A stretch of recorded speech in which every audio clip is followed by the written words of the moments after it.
Welcome to Conversations with My Friends. My name is Mike Brown, and I'm a spiritual life coach, and I help people to take them from dreaming their dreams to actually living their dreams. And if you want to find out more about what I do, you can visit my website at changeyourlifecoaching.com. But today, I have a very special guest and friend that I'm really excited about this. New York Times best-selling author Gregg Braden is internationally renowned as a pioneer in bridging science and spirituality. Following a successful career as a computer geologist for Phillips Petroleum during the 1970s energy crisis, he worked as a senior computer systems designer for Martin Marietta Defense Systems during the last years of the Cold War. In 1991, he became the first technical operations manager for Cisco Systems, where he led the development of the global support team assuring the reliability of today's Internet. For more than 20 years, Gregg has searched high mountain villages, remote monasteries, and forgotten texts to uncover their timeless secrets.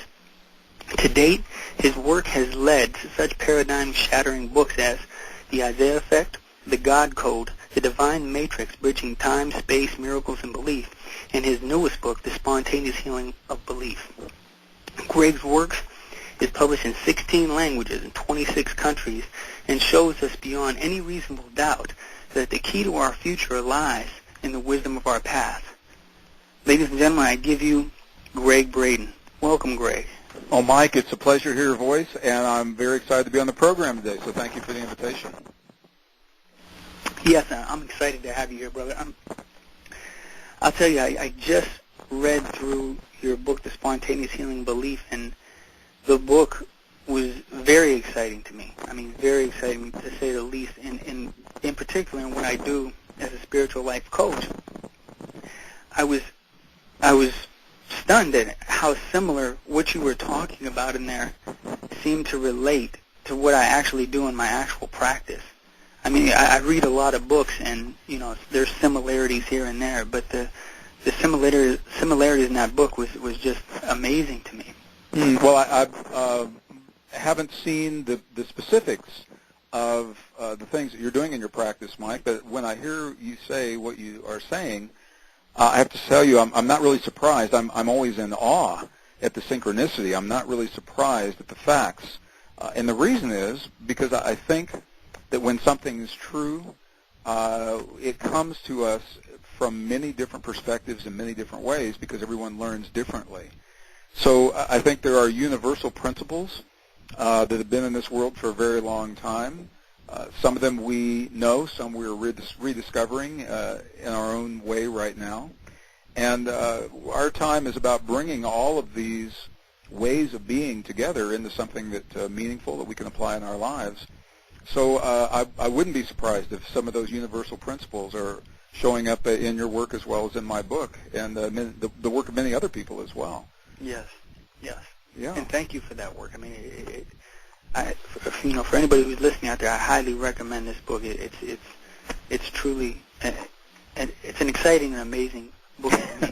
Well, thank you for your kind words, Mike. I honestly, I just can't imagine doing anything else right now. I was trained as a scientist, worked as an engineer in the earth sciences, in the defense industry.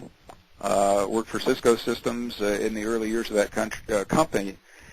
And I don't know that I would be a very good engineer right now, unless we're engineering consciousness. Maybe we're all consciousness engineers, and that's what we're doing now. So, yeah, absolutely. Yeah, so thank you for your kind words regarding a new book. My mom read the new book in 4 hours. Wow. So she had a lot of questions, but she got through it from cover to cover, and that it tells me that we're finding the language, and I think this is one of the great challenges of any author. It's not enough to have the ideas. It's not enough to have the understanding. It's not enough to have the science or the data.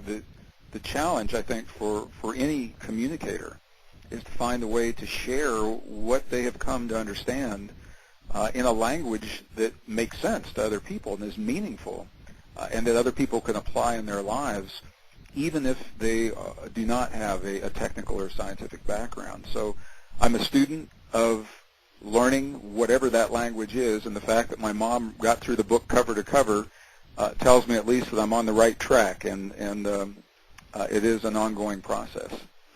And it's interesting you're saying that, Greg, too, because it seems like what's happening in our culture today, this is what I'm seeing, is that these two worlds of science and spirituality are now coming together, and it seems like your entire body of work is basically, that's what you do. It's the synthesis of those two worlds.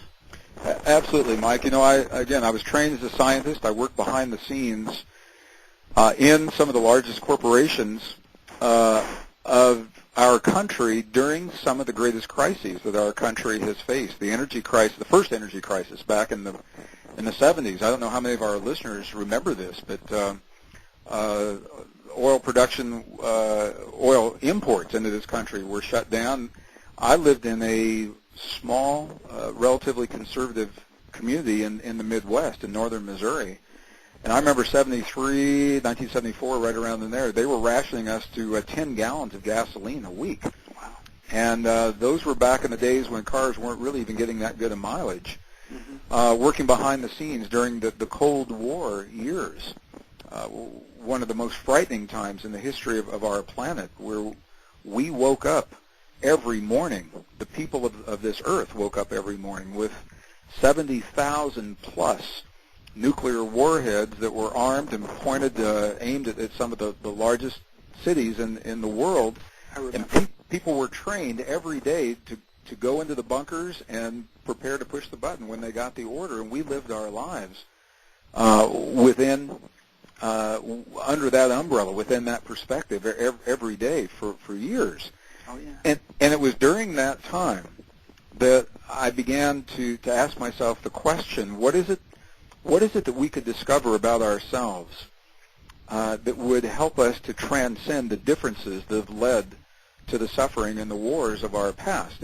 Is there a principle that we have known at some time in our ancient memory that we could rediscover today that would help bridge what we see as the differences that separate us today and bring us together in an era of peace and cooperation? Mm-hmm. And from my perspective, the best way to do that was to bridge the two great ways of knowing, bridge the spiritual traditions, the 7,000 plus years of spiritual traditions that have gotten us to the place where we are today, with the 300 years of science that is now helping us to engineer our world in a new way.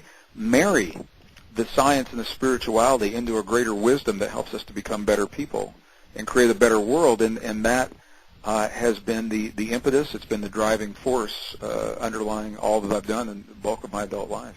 Wow. That's a long answer to a short question, but I wanted to say that so we can tie into this as we go through the program here. Oh, yeah, absolutely. And that actually leads into my next question I have for you, is that in terms of the human potential movement, what do you think have been the biggest strides within the past 25 years? For me to answer that, I've heard this term used. It's not a term that I use commonly, and I've heard it used a number of different ways. So I'm going to ask you if you can help me understand. When you say human potential movement, what does that mean to you, Mike? What are you asking me specifically? Human potential movement, just where we are, I guess, as people, in terms of our potential as human beings. Oh, okay.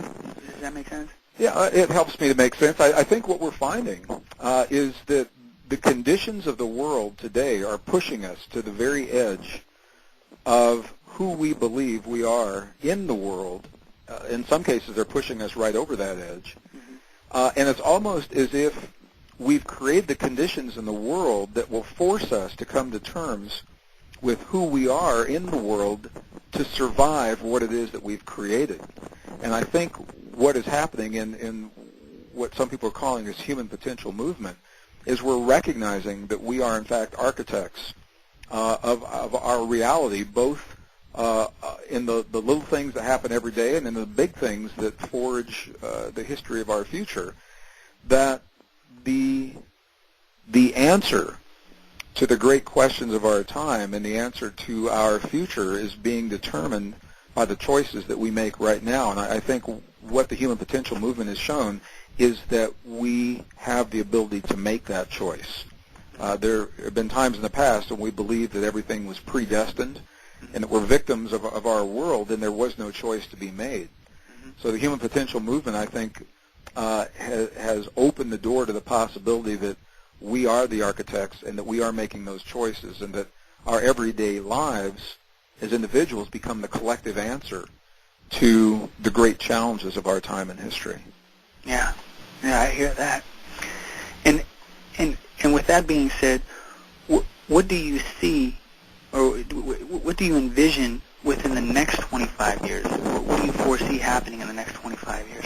You know, it's hard. Well, I think about the world. It's hard to even think 10 years into the future, let alone 25 years. But what I know as a scientist is that we're living a rare and precious moment in human history, unlike anything that the 6.2 billion people of our planet have ever seen or remember directly in any single lifetime. We're living a moment in a cycle of time that has happened many times on the Earth. It just hasn't happened with 6 billion people on the planet. And I think what this cycle is doing, it's creating the conditions in the world that are forcing us to do just what we said regarding the human potential movement, to recognize that we have a choice in terms of how we live our lives and the degree to which we cooperate or to which we become violent competitors for the resources and the way our world functions today. So I think for the future, what I see personally is I believe we're moving very rapidly to a time where we have outgrown the habit of war to solve our problems, where we learn that peaceful cooperation will get us much further and be much more beneficial than violent competition for the resources of our world, for human resources, whether we're talking about water and food or we're talking about the ability to grow food and how we share the energy resources of the planet. All those, I think, are symptoms and byproducts of a greater possibility, and that is what's pushing us to the point where we learn that peace is a way of being. It's not something that we do. And that in that way of being, that war will simply make no sense, and the suffering of our past becomes something that's obsolete. That's the future I'm looking forward to. That's beautiful. I'm looking forward to that myself, brother. And so, Gregg, there's a growing body of evidence that suggests that the universe, our world, and our bodies work like a cosmic conscious computer. In this model, what is the language that programs the universe? Well, this is some of the best minds of our time. This isn't a Gregg-ism. These are mainstream scientists that are publishing in peer-reviewed journals that are telling us that the universe itself and the world and our bodies even appear to work like a consciousness computer. And the parallel is a very powerful analogy, because we all know that computers use what we call programs to get things done. The programs of our electronic computer are based in little ones and zeros, we call the binary code. But the programs of the universe and the programs of the world and the bodies and our bodies are consciousness programs. They're based in what we call belief. And we now know that belief is an experience that's based in the human heart. It's not in the mind. The mind is part of it. But the human heart is where the action really is when we talk about belief.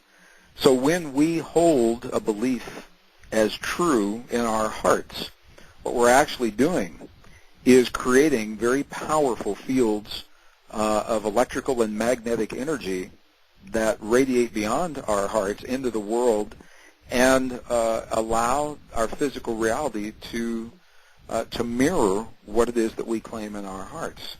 Yeah. And I think in that way, in a very real sense, we are all programmers of this consciousness computer that creates the world that we experience every day.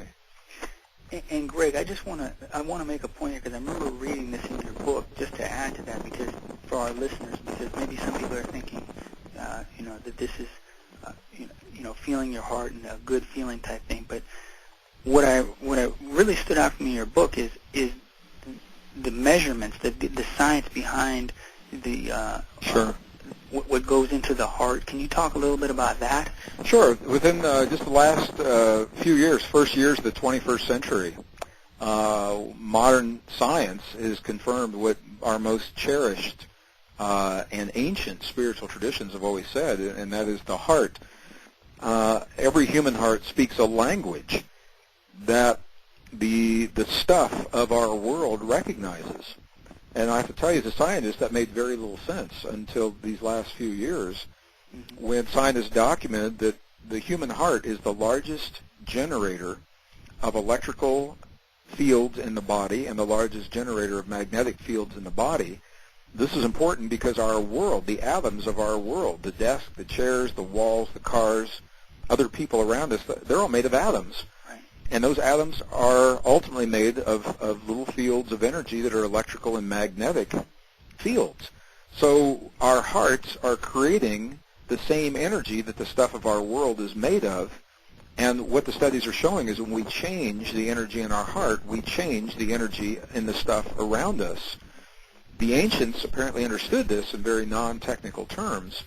And what they said is that when we change the feelings that we have in our hearts, or the beliefs that we claim to be true in our hearts, that's the non-technical language that tells us what we're really doing is changing those patterns of energy that do everything from heal our bodies within to create peace between nations beyond our bodies. And our own science now is documented, and this is the crux of quantum theory, that we interact with the world around us. Observation affects reality. That's what the way quantum physicists describe this principle.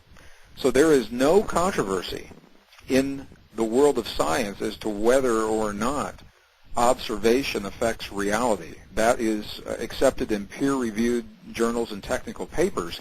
The controversy is to what degree do we affect our world? Is it only on the quantum level, or does it affect our everyday world? How much power do we really have to change our world and our lives and our bodies? That's where the controversy comes in. Right. The answer to the question is an answer that scientists don't like, because the answer is it's determined by the degree that we learn to focus in our hearts, the beliefs, the thoughts, the feelings, and the emotions of what it is we'd like to experience in our world.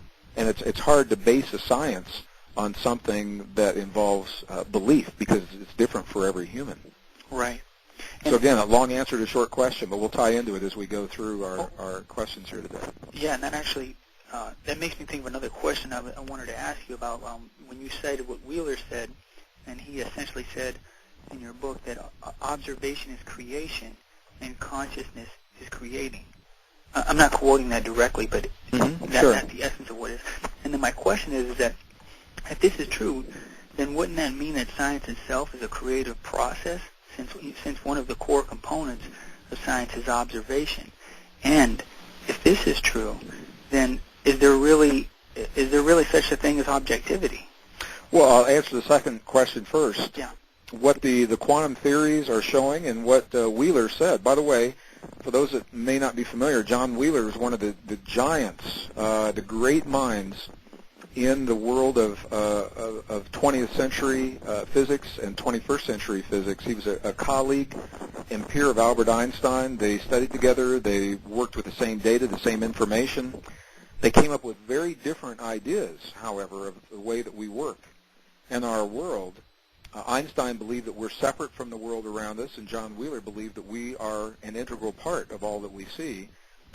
And John Wheeler died early this year, I believe it was in March or April of 2008 at the age of 96, I believe. So we've just recently lost one of the great minds of the 20th century who really pioneered this idea that we are a part of everything that we see and experience. What Wheeler said is there are no observers.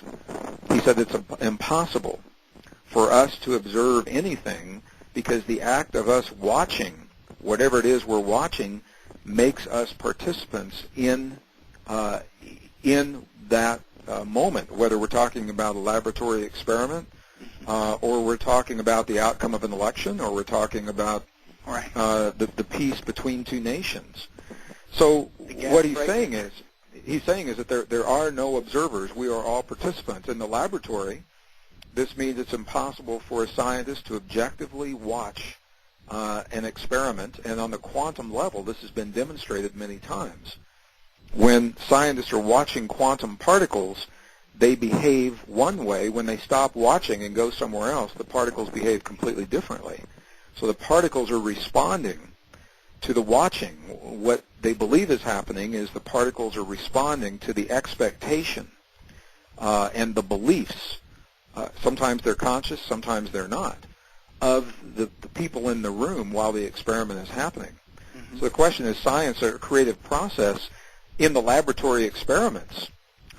We could say that. We could say that under laboratory conditions, scientists are affecting the reality of the experiments.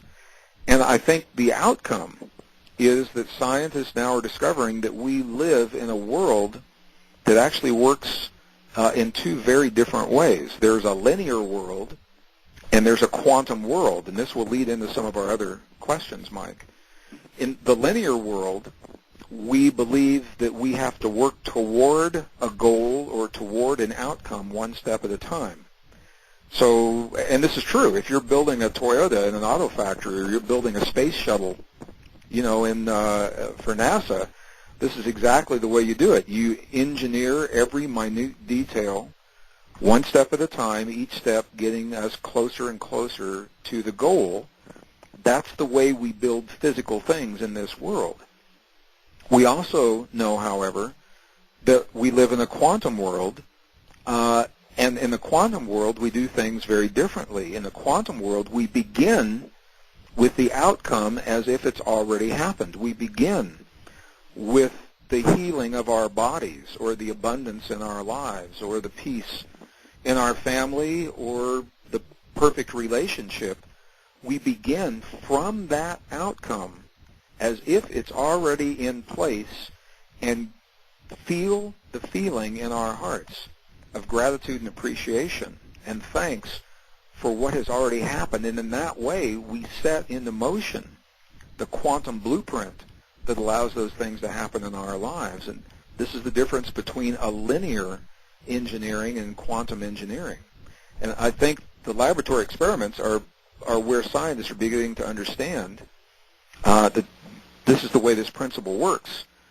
On the one hand, on the other hand, I can go into a monastery at 16,000 feet above sea level in central China, in Tibet, and try to share this information with an abbot or a monk or a nun, and they'll just giggle. They'll laugh at me because to them the science isn't important. They say, just live that way. That's the way they've always done it. Their culture allows for it, and they don't understand why we make it so complicated, and why we have all the language and all the principles and all the math to describe something that they simply live every day.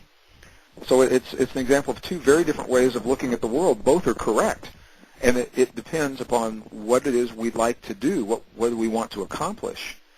So if we're building a space shuttle, we want to work toward that goal. If we're talking about life and healing and peace, spiritual qualities of life, we start with the goal and work backwards. So I don't know if that makes sense or not, but we could spend a whole hour on that topic alone.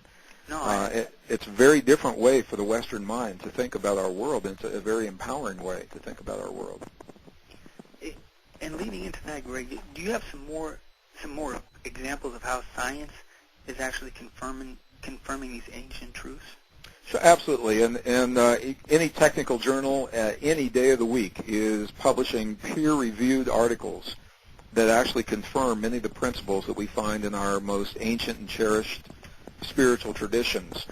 What we know is that as good as our science is today, we know that science is based in two false assumptions. 300 years of science from the time of Isaac Newton has been based in the first false assumption that everything is separate from everything else, number one, and then number two is that the inner experiences of thought, feeling, and emotion and belief, our inner experiences have no effect on the world beyond our bodies. Those are false assumptions. Our own science now has proven both of them absolutely false. It's documented in peer-reviewed journals that there's a field of energy that connects everything and that we are truly connected in one, just as the ancient and the indigenous traditions have always said. And number two is that we're born with the ability to speak the nonverbal language of the human heart, to feel the feelings in our bodies that bring healing to our bodies and affect our physical world in ways that sound miraculous. But our own science now is demonstrating that these principles are true as well. Both of these are the crux of many of our most cherished traditions, and we simply believe that they were metaphors. So the quantum principles in many respects are bearing out the spiritual traditions of our past. So, Gregg, the next question I have for you is, what is your personal mission in life? Ooh, asking the easy questions now, huh? Yeah. Personal mission. I think I would probably have to reword the question, and I've never thought of myself as having a mission.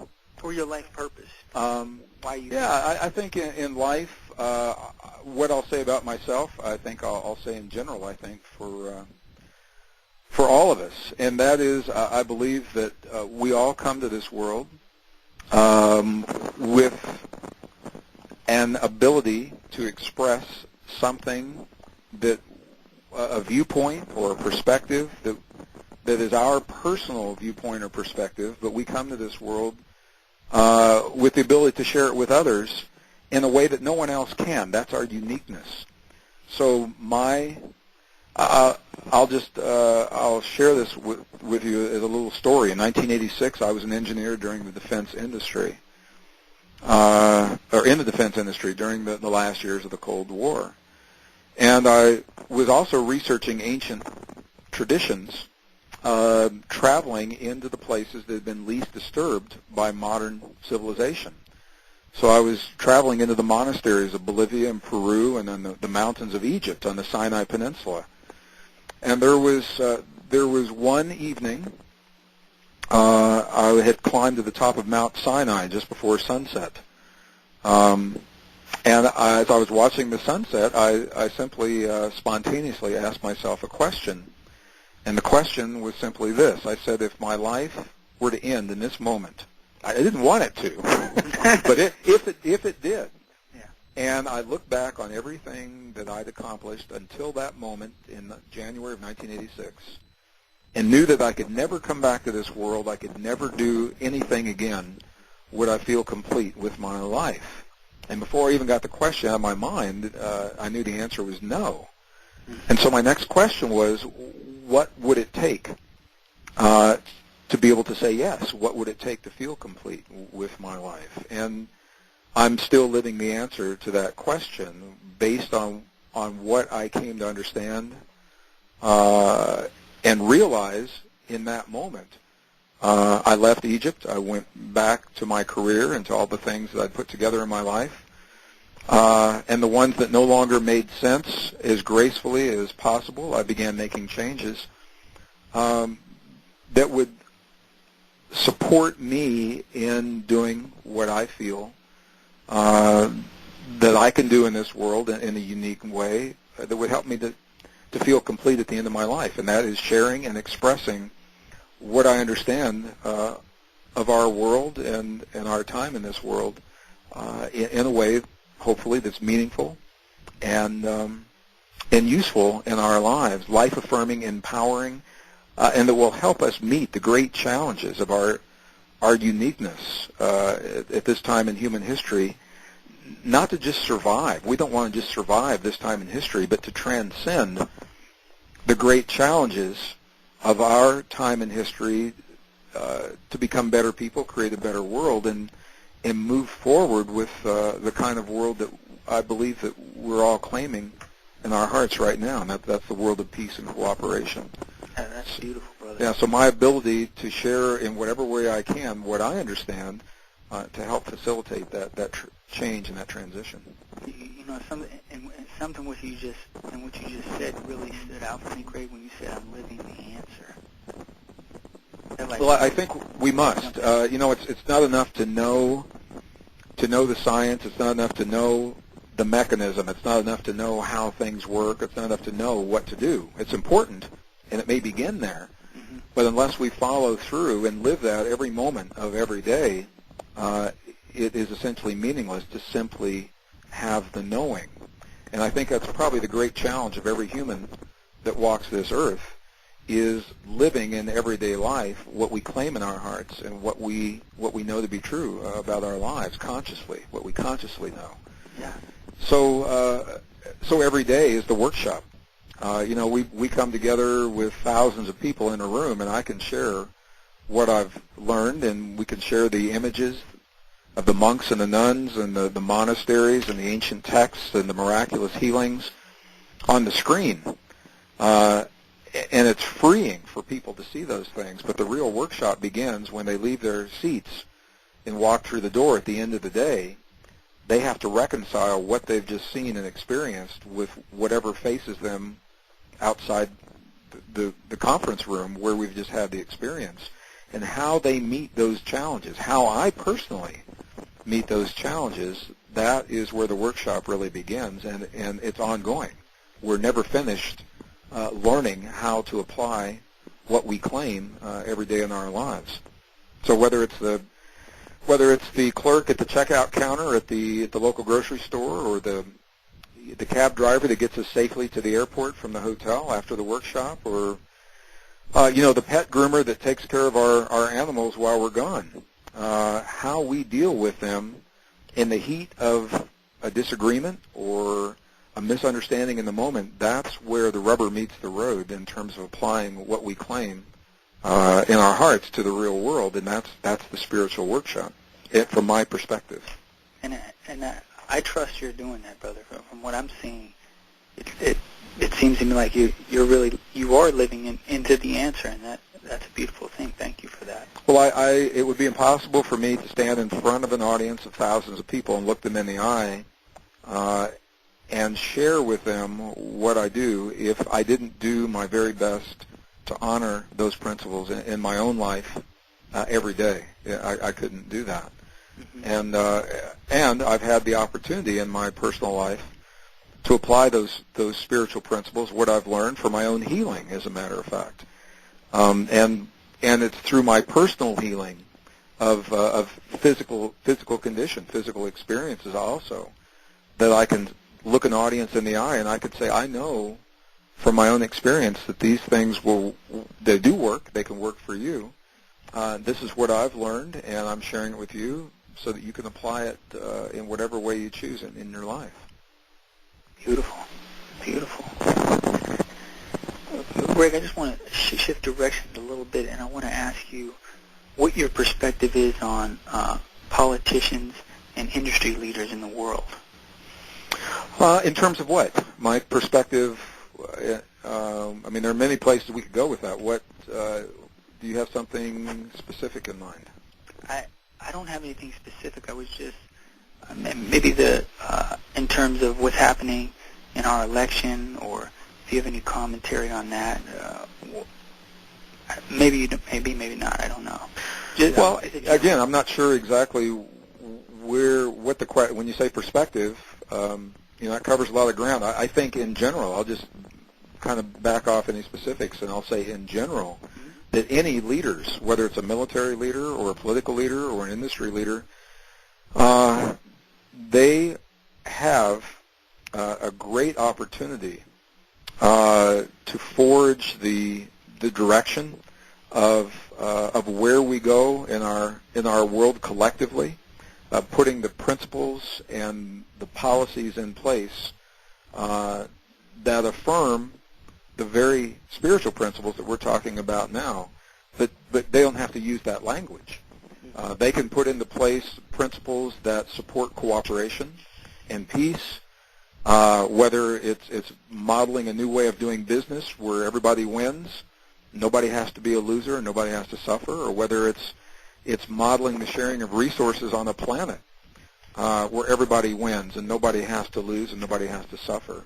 I think these are choices that individuals make in our hearts, but when it comes to the collective, we look to our leaders, and ideally we put people in place who share those perspectives with us so that we can create the kind of world on the big scale that we claim and that we say that we choose on the smaller scale in our personal lives. So I think there's a tremendous responsibility that comes with the leadership role, whether or not the leaders recognize that responsibility and whether they accept it and what direction they choose to go with the trust that's been given to them,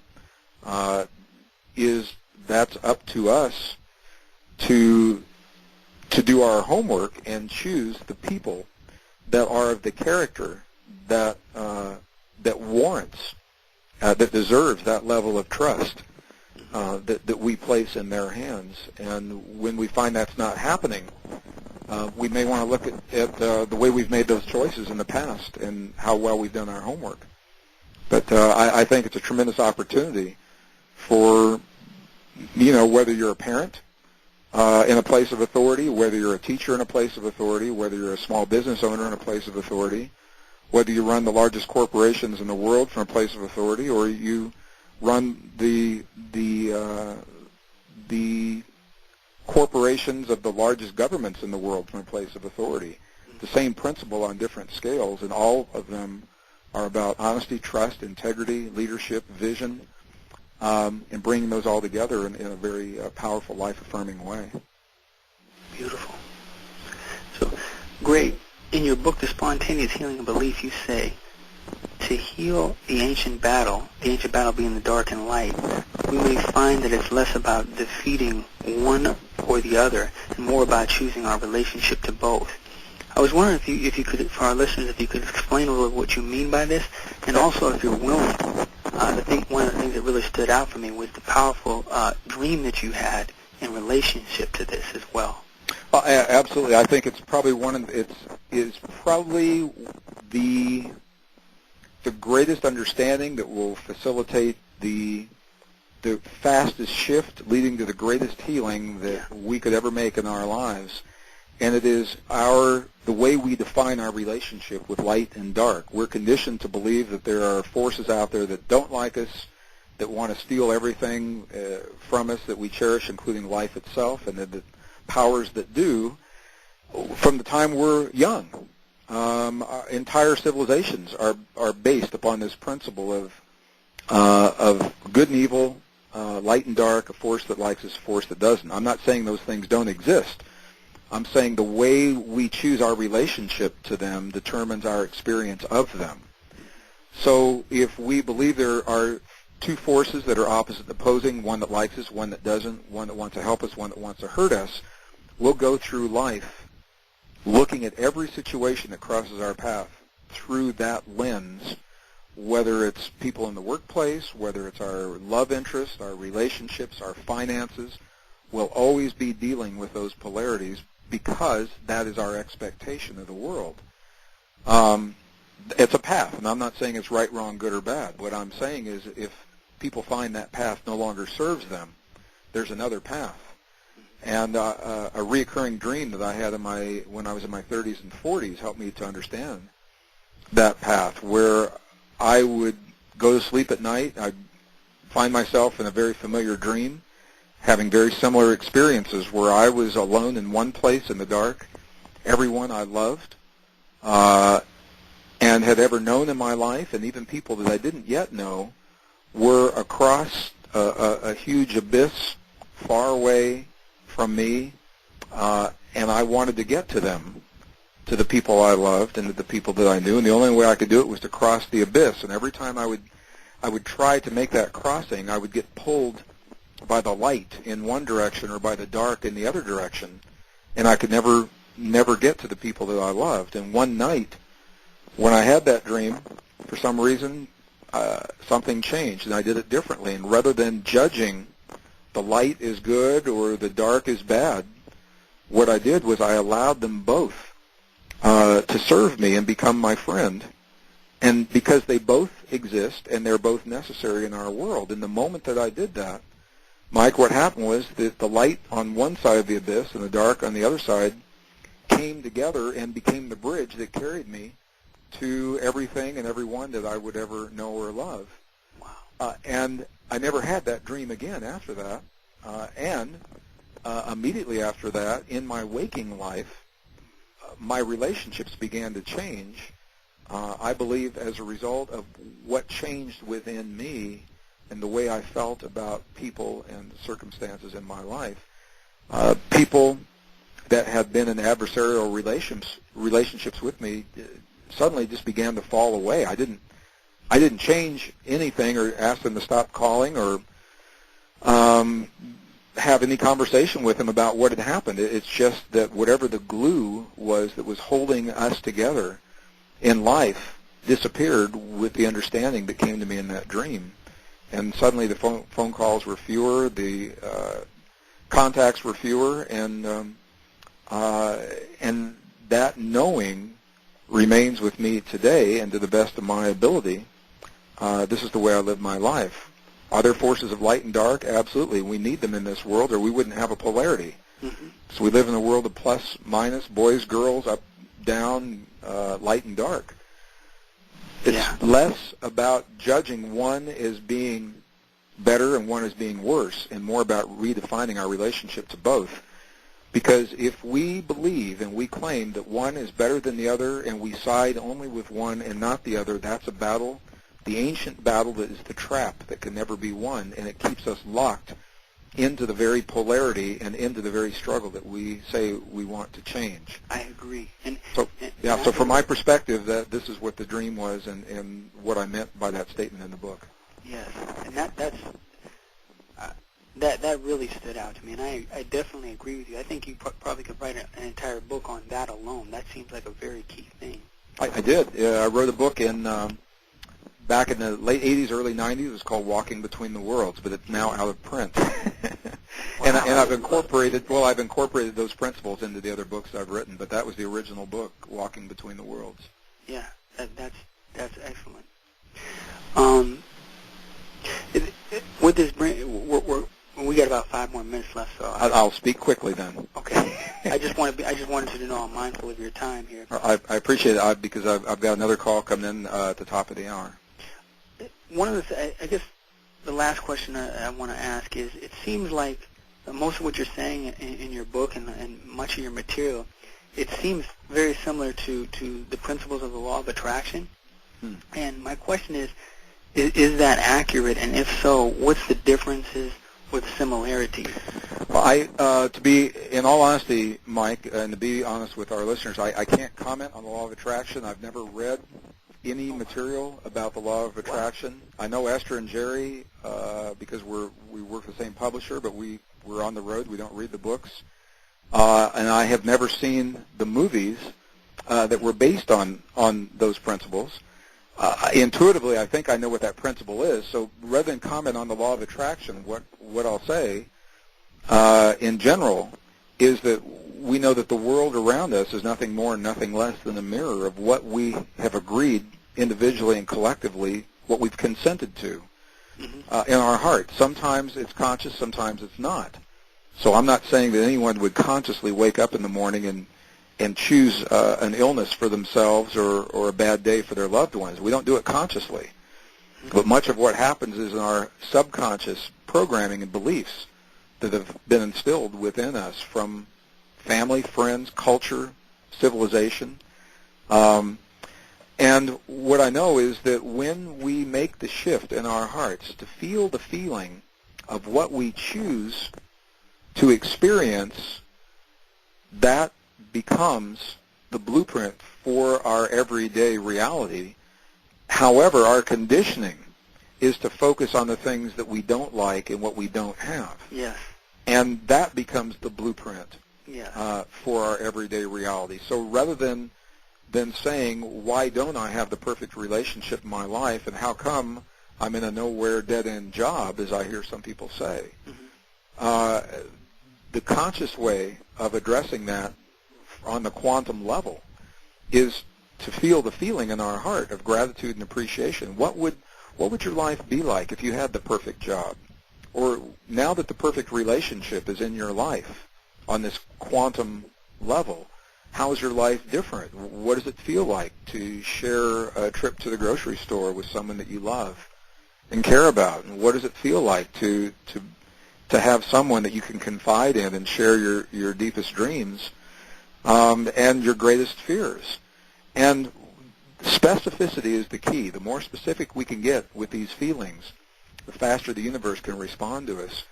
And it is the feelings of gratitude and appreciation for those things as if they are already there that sets into motion the quantum mechanism that allows them to come into our lives. The key and what may be the difference between this and what I've heard people say about the law of attraction is that to do these things we must get out of our head. It's not a mental process. It's not about what we're thinking so much. It's about the language of feeling, because our own scientists now are telling us that feeling and belief is the language that speaks to the quantum stuff that holds everything together. And once we really understand that subtle yet powerful difference, I think it changes everything about the way we see our lives and ourselves in the world. Beautiful. And I definitely agree with that myself.